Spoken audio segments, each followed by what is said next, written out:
Hi YouTube, welcome to Pagan Perspective. This is Megan, aka Spiracy. Today is Thursday, and today we are talking about something kind of different for us, a little interesting. I hope you've been watching the other hosts this week. So the question this week, basically the question asker is has done some meditation and feels something on their back that they visualize and they feel our wings, and they kind of want to know, is this normal, is this right, is what's going on, that kind of thing. They want to check in and make sure, like, hey, am I feeling this right? So basically the idea of when we are in any sort of astral space, whether it's a meditation, we're astrally projecting, we're going on a journey, spirit walking, any of those things. So anytime we're doing those things, there's a possibility that our spiritual self, right, our soul self, our spiritual body, our energetic body, is going to come through stronger than our mundane physical body. Because remember, we have different planes. So, and again, this is all my personal belief, my personal path, and for you, it might be different, and that's okay. This is just my pagan perspective. See what I did there?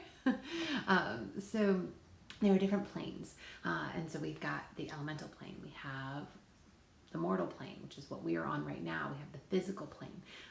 In Raven Gramasi's book, Cauldron Memory, and he talks about this, and I also heard him, we've talked a couple of times about this.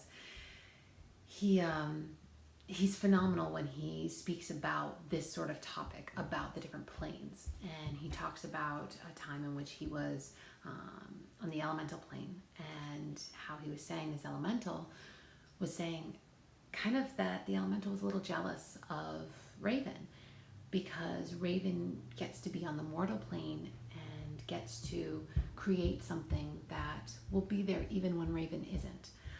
So in the elemental plane, for example, you can thought produce anything. You want a chair to sit in, a chair appears.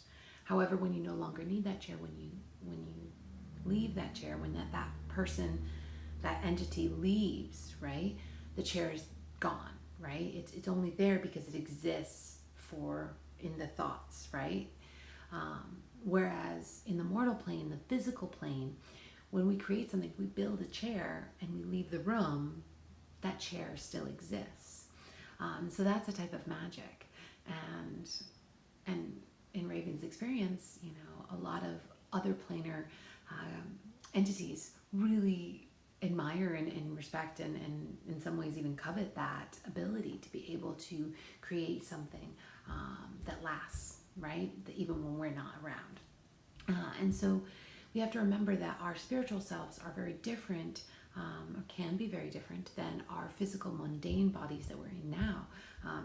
These aren't the only bodies we've ever been in, and they're not the only bodies we will ever be in.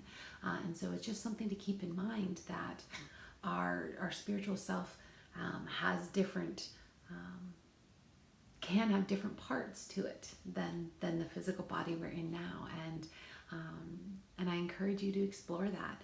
Explore what your spiritual self looks like. You might have a very clear, your spiritual self might be, your soul might be very clearly defined as to what shape it takes, whereas other people's might vacillate more and change. And so that's just something to keep in mind. I think it's really exciting. I think it's great that you're going down this journey, in this path, and it's not weird at all. At least I don't think it's weird. But yeah, that's pretty much all I wanted to say. I think that pretty much covers it today. Kind of a short video, but I think if I were to go any deeper into it, it would be a really long video. So this way, I hope I answered the question with enough information without kind of getting a little too heady about it. So that is it for today. I did have an announcement to make. This is my last video from Maui. So my wife and I are moving. We're actually moving to Portland, Oregon. So if there's any Oregonians out there who watch Vegan Perspective, hello. We will be seeing you shortly. We are moving in the next couple weeks. So yeah, so I will have a different location. I will not have this behind me. I am very sad to leave Maui. However, it's sort of the best move for our family right now, and in order for us to meet our goals for the future. So that being said, yeah, I think that's it. I'm going to be wearing a lot of sweaters. It's going to be really cold. But if you've been with the channel or with me for a while, you'll know born and raised in New Hampshire, and so I am no stranger to the snow and the cold. While I don't like it, I certainly know it. So I know how to prepare and how to wear layers. So no worries on that. And I wish everybody a phenomenal weekend and rest of your week. And I'll see you on the mainland. All right, everybody. So blessed be, and aloha. Bye.